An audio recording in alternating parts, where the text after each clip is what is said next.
So the first category is mental health. And mental health is, staving off things like anxiety, depression, maintaining good mental outlook, feeling connection, somewhat positive. We all know what it feels like to have, we've all experienced poor mental health, like lose a lot of sleep or be distracted too often. And you know what cycle that looks like. Now, there's a lot of things, by the way, in all these categories, there's tons and tons of things you can do, but we tried to pick ones that, again, like I said, were impactful, but somewhat mostly realistic for most people.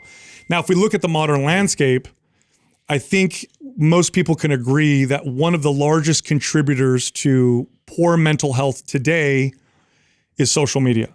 Oh, yeah. Social media, now I do want to be clear, social media is a tool, so that doesn't mean social media is evil, but the way social media is designed, how distracting it can be and how it can distort your view of things because you're looking at perfect bodies or you're on political pages that just make you more pissed off about the other side, or you're reading alarming articles that can make dangers seem larger and cause fear and anxiety. Like social media has the ability to really impact your mental health in a negative way. And it hasn't been around for a long time, which means we don't have a ton of studies, but the studies are showing that there is a very strong correlation to use of social media and poor mental health. And they used to think, well, if you're sad, you're going to be on social media more, and that's what's going on.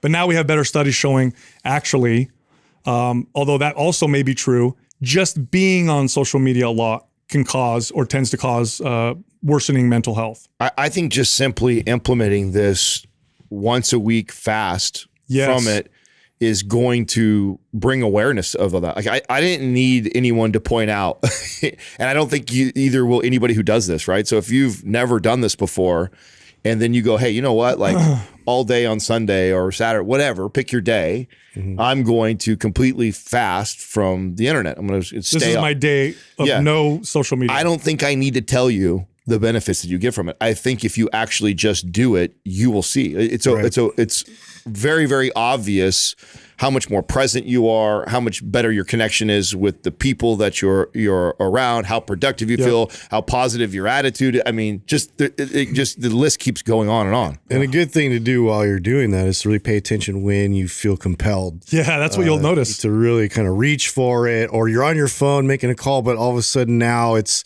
your thumb's going across and you're hitting that app to open it up again. You didn't realize that happened, just to see how you're mentally just so drawn to this and, dare I say addicted sometimes to just, peering in and seeing what the latest thing is that I need to know. You are either addicted or dependent, however you want to look at it. You depend on that I remember the first time doing this and forgetting that, wow, I guess there was a time where I'd stand in a line and just wait. And just wait quietly, looking ahead, or maybe talking to a stranger in front of me or behind me, or going to the bathroom with nothing, right? Having to maybe read the back book. Yeah. Or the back of look the shampoo people bottle. in the eyes.